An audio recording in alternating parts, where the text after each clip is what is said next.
আসসালামু আলাইকুম আমার প্রিয় বন্ধুরা, শুভ সকাল সবাইকে। আরও একটি নতুন ব্লগে সবাইকে স্বাগতম।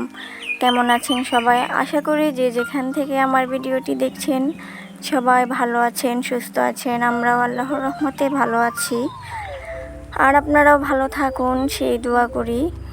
তো সকালবেলা আপনাদেরকে আকাশটা দেখালাম।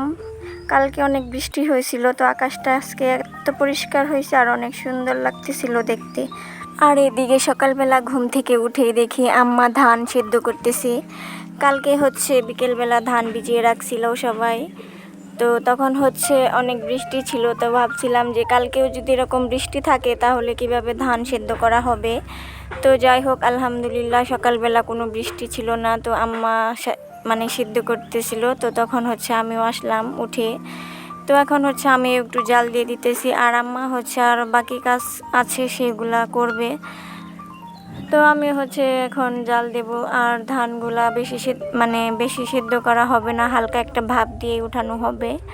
আমাদের এদিকে বেশি ধানটা আর কি বেশি সেদ্ধ করা হয় না, হালকা একটা ভাপ দিয়ে নামিয়ে ফেলা হয়। আর এদিকের একটা নিয়ম আগের দিন ধান ভিজিয়ে রাখা হয়, তারপরের দিন ধান সেদ্ধ করা হয়। তো এক এক দেশে এক একভাবে করতে পারে। তো আমাদের এদিকে যেভাবে করে সেভাবেই আপনাদের সাথে শেয়ার করলাম। তো ধানের মধ্যে 2টা ডিমও সিদ্ধ দেওয়া হয়েছিল বাচ্চাদের জন্য। আর এইগুলা দেশি মুরগির ডিম। আমার আম্মা দেশি মুরগি পালন করে, তো সেইগুলা মুরগির ডিম পাড়তেছে সবগুলা। তো সেখান থেকে ডিম নিয়ে আসছে সিদ্ধ করার জন্য। আর এখন এগুলা সিদ্ধ হয়ে গেছে ভাপে একদম। তো ধানের মধ্যে আর কি এভাবে ডিম দিলেও সিদ্ধ হয়ে যায়। তো ছোটোবেলা আমরা এরকম করতাম।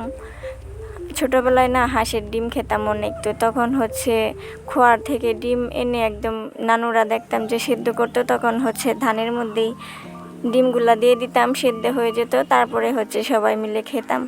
তো ছোটোবেলার স্মৃতিগুলো এখনও মনে পড়ে। আর সবারই ছোটোবেলাটা নিশ্চয়ই অনেক সুন্দর ছিল।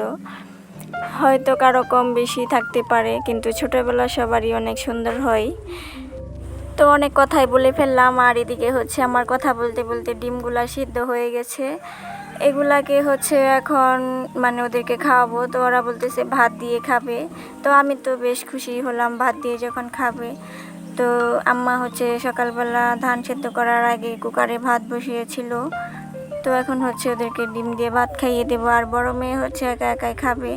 ও বলতেছে যে একাই খাবে, তো যাক, একা খেলে ভালো, আস্তে আস্তে শিখে যাবে। তো ওরা এভাবেই শিখবে, ফালাবে, তারপরে খাবে, এভাবে করে করে শেখা হয়ে যাবে। তো যদি একা খেতে চায় আমি না করি না, ওদেরকে দিই। তো এভাবে ছড়িয়ে ছিটিয়ে খেয়ে শিখবে, তাই না? আর এদিকে ওদের পায়ের অবস্থা দেখেন। রাত্রিবেলা কলম দিয়ে বলতেছে লিখবে, তো দিয়েছি হাতে খাতা কলম, কিন্তু লেখার তো নামই নেই, সব পায়ের মধ্যে এঁকেছে। তো এভাবেই শিখে যাবে আস্তে আস্তে। আর এদিকে মুরগিগুলাকেও এখনও ছাড়া হয় নাই, সকালবেলা কাজ ছিল অনেক। তো ওদেরকে খাইয়ে এখন মুরগিগুলোকে ছেড়ে দিলাম। আর সাথে দেখেন কবুতরও আছে। ওরা এখানে মুরগির সাথেই থাকে। তো ওদের কিন্তু কবুতরের খোপও আছে, কিন্তু ওরাও এখানে থাকে না, কয়েকটা আর কি এখানে থাকে, আর বাকিগুলা তাদের খোপের মধ্যে থাকে। তো ওরা ভালোই ঝগড়াঝাটি করে না, একসাথে মিলেমিশে থাকে। তো এদিকে ধানও প্রায় সিদ্ধ করা হয়ে গেছে। এখন ওদেরকে একটু ওই পাশে ধাক্কা দিয়ে খেদিয়ে দিতেছি, কারণ তা না হলে পা পুড়ে যেতে পারে, যেহেতু গরম ধান। আর আজকে ওদেরকে কোনো চাল দেব না, ওদের ধান খেয়ে চলে যাবে। তো ওরা চলে গেলে তারপরে ধানগুলাকে ছড়িয়ে দিতে হবে। আর আজকে বেশি রোদও নেই। তো এখন কিন্তু কোনো রোদ নেই, একদম শুধু হালকা হালকা বাতাস। তো তবু দিতেছি, কারণ দেখি রোদ ওঠে কি না। তো এখন আমার মেয়েরাও এখানে ধান দিতেছে।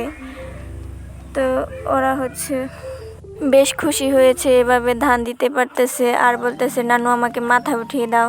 তো ওদেরকে মাথায় উঠিয়ে দেওয়া হয়েছে। আর এখন নিচে নিচে রাখতেছে ধানের এই পাশে। তো ধানগুলা সব আনা শেষ। এখন হাড় পাটা দিয়ে আমি এগুলাকে একটু ছড়িয়ে দেব।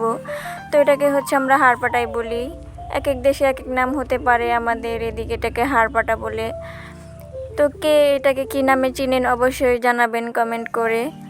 আর এখন হচ্ছে দুপুরবেলা ধানগুলা একদম ছড়িয়ে দিয়েছি, তারপরে ঘেঁটে দিয়েছি। তো আকাশটা দেখেন একদম পরিষ্কার, কত সুন্দর লাগতেছে না? এখন কিন্তু একটু রোদে উঠেছে আলহামদুলিল্লাহ। তো বেশ রোদ উঠেছে অনেক। তো আজকে যদি পুরোটুক এভাবে রোদ থাকে তো শুকিয়ে যাবে ইনশাল্লাহ, কিন্তু একটু পরে হয়তো বা আবার উঠিয়ে ফেলতে হবে। মানে এক এক সময় রোদ চলে যায় আর হচ্ছে আবারও উঠে পড়ে। তো যাই হোক, এভাবে কাজ চালাতে হবে, তাই না? আর এদিকে দেখেন আমার মেয়ের অবস্থা। তো আমরা হচ্ছে ধান উঠাচ্ছিলাম আর কি, উঠানি প্রায় শেষ, কারণ এখন বাজে বিকাল 3টার মতো, রোদও নাই। আর এদিকে মেয়ে দেখেন পানিতে যেয়ে তারপরে হচ্ছে কাদার মধ্যে কীরকম অবস্থা হয়ে আসছে। তো ওকে খুব বকাবকি করতেছিলাম যে একা একা পানিতে গেছো, যদি কিছু একটা হয়ে যাইতো। তো হচ্ছে হাসতেছে আর বলতেছে আমাকে এখন গোসল করিয়ে দাও। তো আজকে ভিডিওটা এই পর্যন্তই। সবাই ভালো থাকবেন, সুস্থ থাকবেন। দেখা হবে আর একটি নতুন ব্লগে। আর মেয়েকে হচ্ছে এখন গোসল করিয়ে দেব। তো সবাই ভালো থাকুন, আল্লাহ হাফিজ।